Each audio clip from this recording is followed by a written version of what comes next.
ఇవాల్టి top stories కి సంబంధించిన డీటెయిల్స్ అందించేందుకు మా కరెస్పాండెంట్స్ ఫీల్డ్ నుంచి రెడీగా ఉన్న పరిస్థితి. ముందుగా సీఎం వైఎస్ జగన్ పై దాడి ఘటన అనంతరం ఇవాళ మేమంతా సిద్ధం బస్సు యాత్ర కేసరాపల్లి నుంచి ప్రారంభం కాబోతోంది. ఆ డీటెయిల్స్ ను అందిస్తారు మా ప్రతినిధి వినాయక్ రావు. గన్నవరం నుంచి మనకు లైవ్ లో అందుబాటులో ఉన్నారు ఆయన.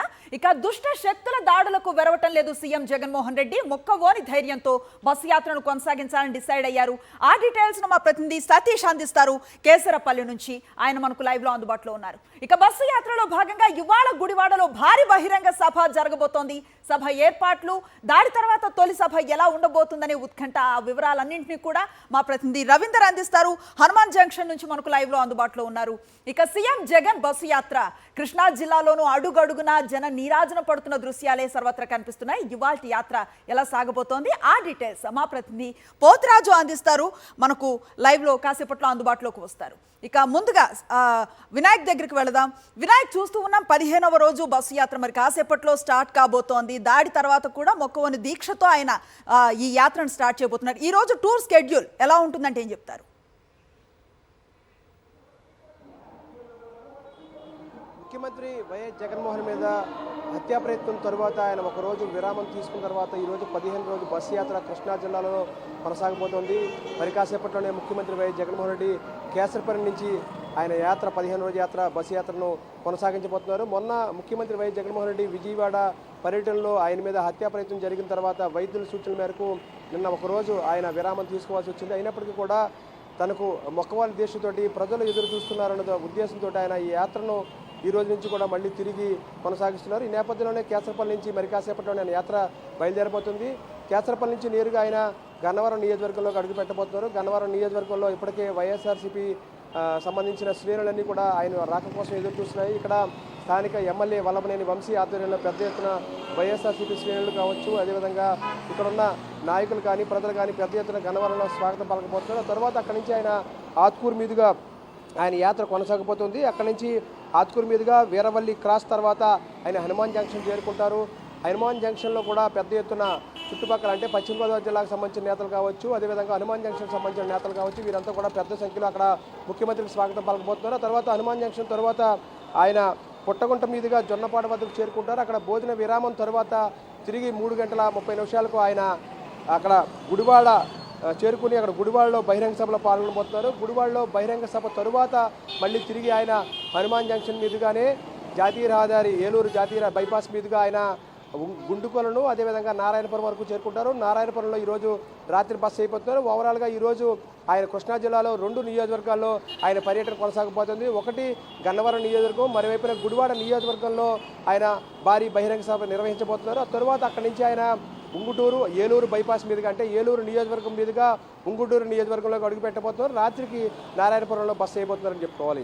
Right, thank you Vinayak. మొత్తం మీద ఈ రోజు అప్రతిహతంగా ఈ యాత్ర కొనసాగనున్న తీరుతెన్నులను వివరిస్తున్నారు మా కరెస్పాండెంట్ వినాయక్. ఇక కేసరాపల్లి నుంచి మరి కాసేపట్లో యాత్ర ప్రారంభం కాబోతోంది. దాడి జరిగిన తర్వాత డాక్టర్ల సలహా మేరకు ఒక రోజు విశ్రాంతి అనంతరం ముఖ్యమంత్రి ఈ యాత్రను ప్రారంభించబోతున్నారు. పూర్తి వివరాలు మా కరెస్పాండెంట్ వినాయక్ అందిస్తారు. వినాయక్, సతీష్. అనుశ్రీ, మరి కాసేపట్లోనే ముఖ్యమంత్రి వైఎస్ జగన్మోహన్ రెడ్డి 15వ రోజు మేమంతా సిద్ధం బస్సు యాత్ర ప్రారంభం కాబోతుంది. ప్రస్తుతం ముఖ్యమంత్రి వైఎస్ జగన్మోహన్ రెడ్డి ఏదైతే మొన్న రాత్రి నుండి బస చేస్తున్నటువంటి కేసరపల్లి బస ప్రాంతం ఏదవుతుందో అక్కడే ముఖ్యమంత్రి వైఎస్ జగన్మోహన్ రెడ్డి ఉన్నారు. ఇప్పటికీ మరి కాసేపట్లో వైఎస్ జగన్మోహన్ రెడ్డి ఈరోజు ఎట్టి పరిస్థితుల్లో బస్సు యాత్రకు సంబంధించినంతవరకు ఈరోజు షెడ్యూల్ ఇప్పటికే ప్రకటించింది వైఎస్ఆర్ కాంగ్రెస్ పార్టీ. ఈరోజు గన్నవరం ఆత్కూరు మీదుగా ముఖ్యమంత్రి వైఎస్ జగన్మోహన్ రెడ్డి హనుమాన్ జంక్షన్ వైపున జొన్నపాడు వెళ్తారు. జొన్నపాడు దగ్గర మధ్యాహ్న విరామం తీసుకున్న తర్వాత ఇవాళ గుడివాడలో బహిరంగ సభలో పాల్గొంటారు. అయితే మొన్న విజయవాడ నగరంలో జరిగినటువంటి రోడ్ షో సందర్భంగా పెద్ద ఎత్తున జనసందోహం హాజరైంది. విజయవాడ నగరంలో కని విని ఎరుగని రీతిలో జరిగినటువంటి ఆ బస్సు యాత్రకు సంబంధించినటువంటి ఆ సందర్భంలో జరిగినటువంటి ఘటన ఏదైతే ఉందో ముఖ్యమంత్రి వైఎస్ జగన్మోహన్ రెడ్డి పైన జరిగినటువంటి హత్యాయత్న ఘటన తర్వాత ఎక్కడ కూడా వైఎస్ జగన్మోహన్ రెడ్డి తన సంకల్పాన్ని వీడలేదు, ఎక్కడ వెన్ను చూపలేదు, వెనకడుగు వేయలేదు. ఖచ్చితంగా తన బస్సు యాత్రను యథాతథంగా ముందు నిర్ణయించిన విధంగానే కొనసాగించాలని నిర్ణయించాం. ఎక్కడైతే ఆగిందో అక్కడి నుండే మళ్ళీ ఇవాళ ఆ ఒక్కరోజు విరామం తర్వాత ఈరోజు గాయం ఉన్నప్పటికీ కూడా ముఖ్యమంత్రి వైఎస్ జగన్మోహన్ రెడ్డి తన బస్సు యాత్రను ఈ రోజు నుండి నిర్వహించనున్నారు. అయితే ప్రధానంగా ముఖ్యమంత్రి వైఎస్ జగన్మోహన్ రెడ్డి సంబంధించి ఇప్పటికే వైఎస్ జగన్మోహన్ రెడ్డిని కలిసేందుకు, సంఘీభావం తెలిపేందుకు, వైఎస్ జగన్మోహన్ రెడ్డి యోగక్షేమాలు తెలుసుకునేందుకు YSR Congress party senior leaders అంతా కూడా ఇప్పటికే కేసరపల్లిలో ఉన్నటువంటి బస ప్రాంతానికి చేరుకున్న సజ్జల రామకృష్ణారెడ్డి, అయోధ్య రామరెడ్డి, అదేవిధంగా మాజీ మంత్రి బాలినేని శ్రీనివాసరెడ్డి, ఇతర ఈ జిల్లాకు సంబంధించినటువంటి వల్లభనేని వంశీ, జోగి రమేష్, ఇతర పేరు నాని, కొడాలని మొత్తం నేతలంతా కూడా చేరుకున్నారు. మరొక వైపు ఇతర జిల్లాల నుండి కూడా ఎమ్మెల్యేలు వస్తున్న పరిస్థితి. అయితే ఈరోజు ఏదైతే విజయవాడ నగర చరిత్రలో ఒక రికార్డు స్థాయిలో వైఎస్ జగన్మోహన్ రెడ్డి బస్సు యాత్ర జరిగింది. విజయవాడ నగరంలో ఇప్పటి వరకు కూడా ఏ రాజకీయ పార్టీ నాయకుడికి నిర్వహించినటువంటి ఒక రోడ్ షో నిర్వహించారు. అదే సందర్భంలో అక్కడ జరిగినటువంటి ఘటన నేపథ్యంలో ఇప్పుడు ఆ ముఖ్యమంత్రి వైఎస్ జగన్మోహన్ రెడ్డి బస్సు యాత్రకి రాత్రి బస్సు చేసే ప్రాంతం దగ్గర కూడా పోలీస్ భద్రతను మరింత కట్టుదిట్టం చేశారు. అదనపు రోప్ పార్టీస్ని తీసుకొచ్చారు, అదనపు బలగాలను తీసుకొచ్చారు, అదనంగా అధికారులను కూడా నియమించారు. సో పూర్తి కట్టుదిట్టమైన భద్రత ఒకవైపు, మరోవైపు ప్రజల్లోకి వెళ్లేందుకు మాత్రం ముఖ్యమంత్రి వైఎస్ జగన్మోహన్ రెడ్డి యథాతథంగా తన సంకల్పాన్ని వేడకుండా ఈరోజు 15వ రోజు బస్సు యాత్ర మరి కాసేపట్లో ప్రారంభించనున్నారు. అనేసి రైట్, థ్యాంక్ యూ సతీష్. ఇక ఈరోజు 15వ రోజు బస్సు యాత్ర మరి కాసేపట్లో ప్రారంభం కాబోతోంది. ఈరోజు సాయంత్రం బహిరంగ సభలో తనపై దాడి జరిగిన అనంతరం మొదటిసారిగా ప్రసంగించబోతున్నారు ముఖ్యమంత్రి వైఎస్ జగన్మోహన్ రెడ్డి. ఆయన ఏం చెప్పబోతున్నారు, ప్రత్యర్థులకి ఎట్లాంటి వార్నింగ్ ఉంటుంది అన్న ఉత్కంఠ సర్వత్రా కనిపిస్తూ ఉన్న పరిస్థితి. పూర్తి డీటెయిల్స్ అందిస్తారు మా కరెస్పాండెంట్ రవీందర్. మనం చూస్తూ ఉన్నాం, ఈ రోజు కాసేపట్లో యాత్ర ప్రారంభం కాబోతోంది. దాడి తర్వాత తొలిసారి మాట్లాడబోతున్నారు ముఖ్యమంత్రి. ఎట్లా ఉండబోతుంది ప్రసంగం అన్న ఉత్కంఠ సర్వత్రా కనిపిస్తోంది. ఏం చెప్తారు దీనికి సంబంధించి? అనుశ్రీ, ముఖ్యమంత్రి వైఎస్ జగన్మోహన్ రెడ్డి మీద విజయవాడలో రాయితో దాడి జరిగిన తర్వాత జరగబోతున్నటువంటి సభ కావడంతో రాష్ట్ర వ్యాప్తంగా కూడా అందరిలో ఒక ఆసక్తి అయితే నెలకొంది. మరికొద్దిసేపట్లోనే కేసరపల్లిలో జగన్ తన 15వ రోజు మేమంత సిద్ధం బస్సు యాత్ర ప్రారంభించిన తర్వాత మధ్యాహ్నం జొన్నవాడ చేరుకుంటారు. ఆ తర్వాత నుంచి గుడివాడ శివారులో ఏర్పాటు చేసినటువంటి బహిరంగ సభా ప్రాంతాన్ని చేరుకొని అక్కడ ప్రజలను ఉద్దేశించి మాట్లాడబోతున్నారు. ఈ నేపథ్యంలో పెద్ద ఎత్తున ఉమ్మడి కృష్ణా జిల్లాకు సంబంధించినటువంటి వైఎస్ఆర్ కాంగ్రెస్ పార్టీ కార్యకర్తలు, నాయకులు, జగన్ అభిమానులు పెద్ద సంఖ్యలో తరలి వస్తున్న పరిస్థితి ఉంది. ఈ నేపథ్యంలో పోలీస్ సెక్యూరిటీ కూడా అక్కడ భారీగా పెంచిన పరిస్థితుంది. అయితే ప్రధానంగా జగన్ మీద దాడి తర్వాత జరుగుతున్నటువంటి మొదటి సభ కావడం వల్ల ఏం మాట్లాడతారనేటువంటి ఒక ఆసక్తి అయితే ఉన్నమాట వాస్తవమే.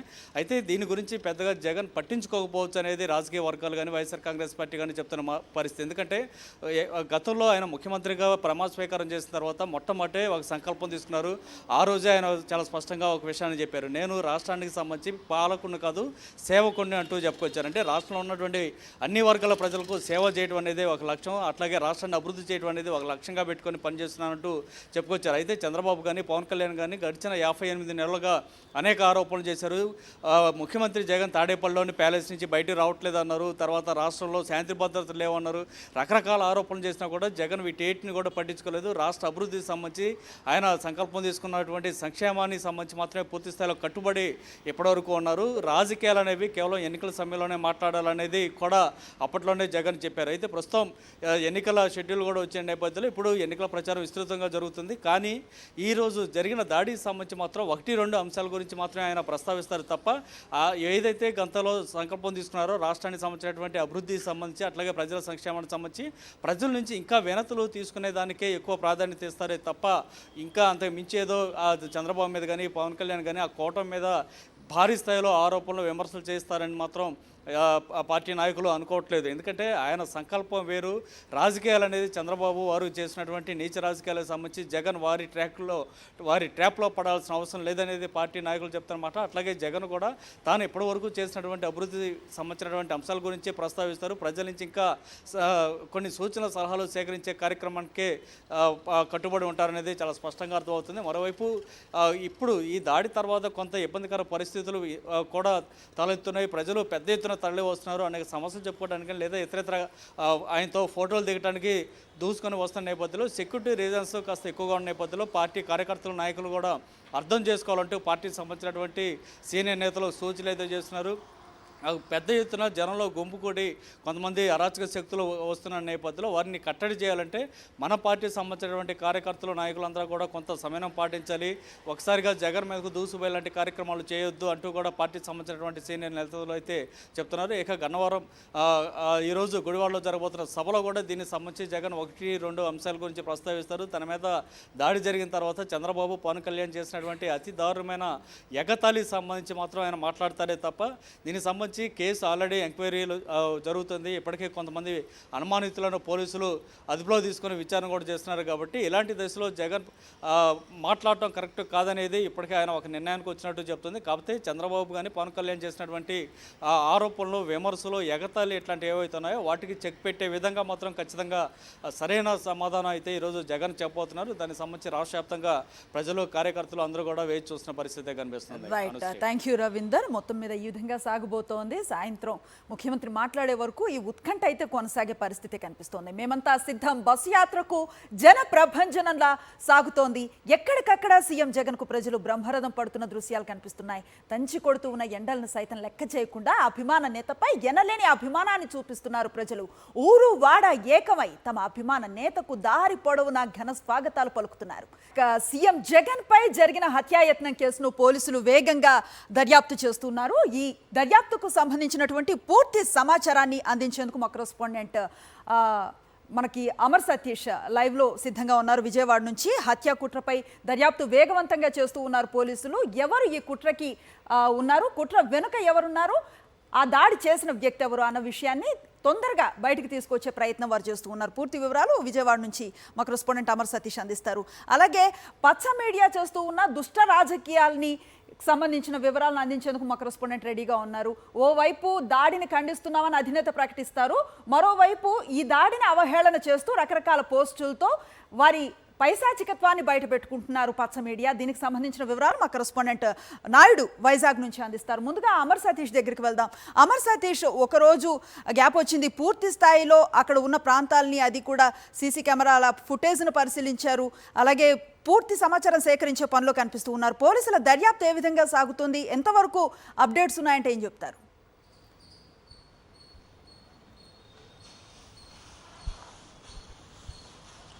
ఎస్ఎన్శ్రీ సీఎం జగన్మోహన్ రెడ్డిపై హత్యాయత్న ప్రయత్నం జరిగిన తర్వాత అదే ప్లేస్లో ఉన్నటువంటి వెల్లంపల్లి శ్రీనివాస్ కంటికి కూడా బలమైన గాయమైంది. అయితే మాజీ మంత్రి, ప్రస్తుత సెంట్రల్ నియోజకవర్గ ఎమ్మెల్యే అభ్యర్థి అయినటువంటి వెల్లంపల్లి శ్రీనివాస్ రాతపూర్వకంగా ఇచ్చినటువంటి ఫిర్యాదు మేరకు అజిత్ సింగ్ నగర్ పోలీసులు కేసు నమోదు చేసి దర్యాప్తు చేపట్టారు. ఘటన జరిగి గంటన్నర తరువాతనే వెంటనే ఘటనా స్థలానికి ప్రత్యేక బృందాలు వెళ్ళాయి. ఫుట్ ప్రింట్స్ను ప్రధానంగా కలెక్ట్ చేసిన పరిస్థితి అయితే ఉంది. స్కూల్ ఏదైతే ఉందో వివేకానంద స్కూల్ నుంచి మొదట పార్టికల్ వచ్చిందని అందరూ భావించారు. కానీ స్కూల్ దాటిన తర్వాత ఉన్నటువంటి గంగానమ్మ గుడికి స్కూల్కి మధ్య ఉన్నటువంటి అశోక చెట్టు దగ్గర నుంచి వచ్చిందని విజువలైజేషన్ ద్వారా గుర్తించారు. ఆ ప్రాంతంలో అంటే అక్కడి నుంచి జనవాసాలు లేని ప్రాంతానికి ఎటు పారిపోయే అవకాశం ఉందో ఆ ప్రాంతాలన్నీ కూడా పోలీసు అర్ధరాత్రి నుంచి కూడా జల్లెడ పెట్టారు. ఇప్పటి వరకు కూడా గడిచిన 24 గంటల్లో కూడా పలు దఫాలుగా క్లూస్ టీమ్స్ కావచ్చు, ప్రత్యేక బృందాలు కావచ్చు, టాస్క్ ఫోర్స్ టీమ్స్ కావచ్చు ఆ ప్రాంతానికి వెళ్ళాయి. ఫుట్ ప్రింట్స్ ఏవైతే కొన్ని ఫుట్ ప్రింట్స్ని అయితే కలెక్ట్ చేశారు.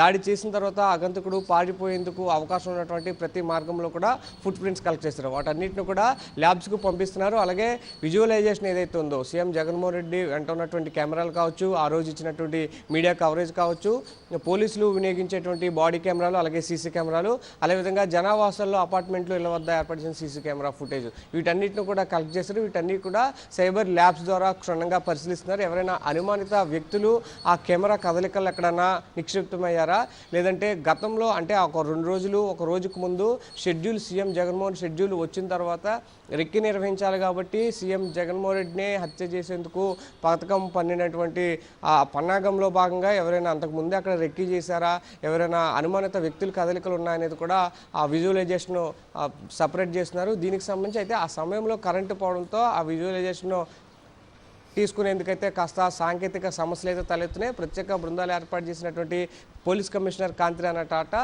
అదనపు ఎస్పీ శ్రీహరి నేతృత్వంలో అయితే దర్యాప్తు జరుపుతున్నారు. మరికొద్ది గంటల్లోనే కేసుకు సంబంధించినటువంటి క్లారిఫికేషన్ వచ్చేటువంటి అవకాశం అయితే కనిపిస్తుంది. Right, thank you Amar Satish. మొత్తంగా ఇది ప్రీ ప్లాన్డ్ మర్డర్ ప్లానే అని ప్రాథమిక సమాచారం అందుతోంది. దీనికి సంబంధించి ఎవరు ఉన్నారు, ఈ కుట్రదారులు ఎవరు, దీని వెనకాల ఎవరున్నారన్నది చాలా గంటల వ్యవధిలోనూ పోలీసులు నిజ నిర్ధారణకు తీసుకొచ్చే అవకాశం కనిపిస్తోంది. మా కరెస్పాండెంట్ అమర్ సతీష్ అందించిన డీటెయిల్స్ అవి.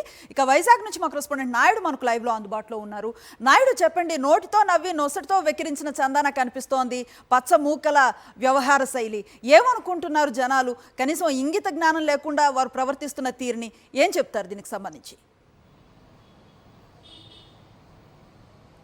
అనుశ్రీ సీఎం వైఎస్ జగన్మోహన్ రెడ్డిపై జరిగిన హత్యాయత్నంపై అటు చంద్రబాబు నాయుడు కానీ ఇటు పవన్ కళ్యాణ్ కానీ వెకిలిగా మాట్లాడడాన్ని ప్రజలు హర్షయించుకుంటున్నారు. వీళ్ళిద్దరూ కూడా మాట్లాడుతున్న మాటలను ప్రజలు తీవ్రంగా విమర్శిస్తున్నారు. చంద్రబాబు నాయుడు కనుసన్నల్లోనే ఈ హత్యాయత్నం సీఎం వైఎస్ జగన్మోహన్ రెడ్డి మీద జరిగిందని ఒకవైపు చంద్రబాబు నాయుడు సానుభూతి చూపిస్తేనే మరోవైపు సోషల్ మీడియాలో జగన్మోహన్ రెడ్డి మీద ఇష్టానుసారంగా మాట్లాడుతున్నారని కూడా ప్రజలు అభిప్రాయపడుతున్నారు. సీఎం వైఎస్ జగన్మోహన్ రెడ్డి మీద జరిగిన హత్యాయత్నానికి సంబంధించి ప్రజలంతా కూడా స్వచ్ఛందంగా రోడ్ల మీదకు వస్తున్నారు. తెలుగుదేశం పార్టీ అలాగే జనసేన అధినేత చేస్తున్న విమర్శల మీద వారు మండిపడుతున్నారు. సీఎం వైఎస్ జగన్మోహన్ రెడ్డి ప్రాణాపాయం నుండి బయటపడ్డారని తాము సంతోషపడుతుంటే ఒకవైపు చంద్రబాబు నాయుడు కానీ పవన్ కళ్యాణ్ కానీ బహిరంగ సభల్లో వెకిలిగా అలాగే మాట్లాడుతున్నారు. గులకరాయి అంటూ వాళ్ళు మాట్లాడుతున్నారు. వారి మాటలను వారు తీవ్రంగా తప్పుపడుతున్నారు. ప్రమాదం జరిగినప్పుడు సానుభూతి చూపించాలి, కనీసం అదేమీ లేకుండా ఒక రాక్షస ఆనందాన్ని పొందుతున్నారు ఇద్దరు నేతలు కూడా అనే వారు మండిపడుతున్న పరిస్థితి అయితే మనకి కనిపిస్తుంది. సీఎం వైఎస్ జగన్మోహన్ రెడ్డికి కొద్దిగా కంటి కింద అది ఏదైతే ఒక రాయి లాంటిది తగిలిందో అది కంటి కింద తగిలినట్లయితే కన్ను పోయే ప్రమాదం ఉండేది. అలాగే అది కణితి మీద తగిలినట్లయితే సీఎం వైఎస్ జగన్మోహన్ రెడ్డి ప్రాణం పోయే పరిస్థితి ఉండేది. కానీ అదృష్టవశాత్తు ప్రజల ఆశీస్సులతోని సీఎం వైఎస్ జగన్మోహన్ రెడ్డికి ఏమీ కాకుండా బయటపడ్డారు. చంద్రబాబు నాయుడికి ఇటువంటి కుట్రలు కుతంత్రాలు చేయడం ఇదేమీ మొదటిసారి కాదని విశాఖ ఎయిర్పోర్ట్లో కూడా జగన్మోహన్ రెడ్డి మీద అప్పుడు కత్తితో హత్యాయత్నానికి తెలుగుదేశం పార్టీకి సంబంధించిన నేతలు పాల్పడ్డారని అప్పుడు అదంతా కూడా చంద్రబాబు నాయుడు కనుసన్నల్లోనే జరిగిందని ఈరోజు జగన్మోహన్ రెడ్డి మీద జరిగిన దాడి కూడా ఏదైతే ఉందో ఎన్నికల ప్రచారం సందర్భంగా అది కూడా చంద్రబాబు నాయుడు తెలుగుదేశం పార్టీ నేతల కనుసన్నల్లోనూ జరిగిందనే అభిప్రాయాన్ని అయితే వ్యక్తం చేస్తున్నారు. జగన్మోహన్ రెడ్డిని ధైర్యంగా ఎదుర్కొనలేక ఇటువంటి కుట్రలు కుతంత్రాలకు పాల్పడుతున్నారని జగన్మోహన్ రెడ్డిని భౌతికంగా అంతమొందించి అధికారంలోకి రావాలని చంద్రబాబు నాయుడు చూస్తున్నారని ప్రజల ఆశీస్సులు అలాగే దివంగత నేత వైఎస్ రాజశేఖర రెడ్డి ఆశీస్సులు పైన భగవంతుడి ఆశీస్సులు ఉన్నంతకాలం జగన్మోహన్ రెడ్డిని ఎవరూ ఏమీ చేయలేరని జగన్మోహన్ రెడ్డికి తామంతా అండగా ఉంటామని జగన్మోహన్ రెడ్డిని అంతమొందించాలని భావిస్తున్న కూటమి నేతలకు తగిన బుద్ధి చెప్పి వచ్చే ఎన్నికల్లో జగన్మోహన్ రెడ్డికి మళ్ళీ అఖండ విజయాన్ని కంటబెడతామని ప్రజలైతే అభిప్రాయపడుతున్నారు. Right, thank you Naidu, thank you for the updates.